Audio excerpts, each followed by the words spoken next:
கனடால காஃபி குடிச்சா ஃப்ரீயா கார் தராங்கன்னு பார்த்ததும் போடுறா பிரேக்குன்னு சொல்லிட்டு கடைக்குள்ள வந்தாச்சுங்க. இன்னைக்கு நம்ம வந்திருக்க கடை தான் டிம் ஹார்டன்ஸ்க்கு. இந்த கடையில வருஷம் இந்த ரோல் அப் சேலஞ்ச் நடக்குங்க. இந்த வருஷம் தாங்க ஏன் கண்ணுல மாட்டி இருக்கு. இந்த சேலஞ்சில் வின் பண்றவங்களுக்கு காரு, டிவி, மொபைல், கேமரா அப்படின்னு சொல்லிட்டு நிறைய கிஃப்ட் ஐட்டங்கள் வந்து வரப்போறதா போட்டிருக்காங்க. இன்னைக்கு நாமளும் வந்து ஒரு காஃபி வாங்கி செக் பண்ணி பாப்போங்க நம்மளுக்கு என்ன லக்கு வந்து வரப்போகுதுன்னு சொல்லிட்டு. வாங்கின காஃபியை கடகடன்னு வாய்க்குள்ள ஊத்திக்கிட்டு கடகடன்னு பிரிக்க ஆரம்பிச்சிட்டாங்க. பிரிக்கிறப்போ வழவழன்னு வழுக்குனாலும் விட மாட்டேன் டிஷ்யூ பேப்பரை போட்டு தொடச்சிட்டு கார் வருமான்னு சொல்லிட்டு பார்த்தா ஃப்ரீயா காஃபி தாங்க வந்திருக்கு. சரி, நமக்கு தான் எதுவும் வரல, என் பொண்ணுக்கும் என் புருஷனுக்குமாச்சு எதனா வந்திருக்கான்னு சொல்லி பார்த்தா அவங்களுக்கு அது கூட வரலைங்க.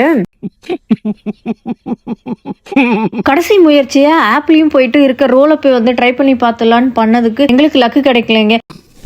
இல்லையா? இந்த ரோல் அப் சேலஞ்சில் உங்களுக்கு என்ன பிரைஸ் கிடைச்சதுன்னு சொல்லிட்டு கமெண்ட்ல சொல்லுங்க.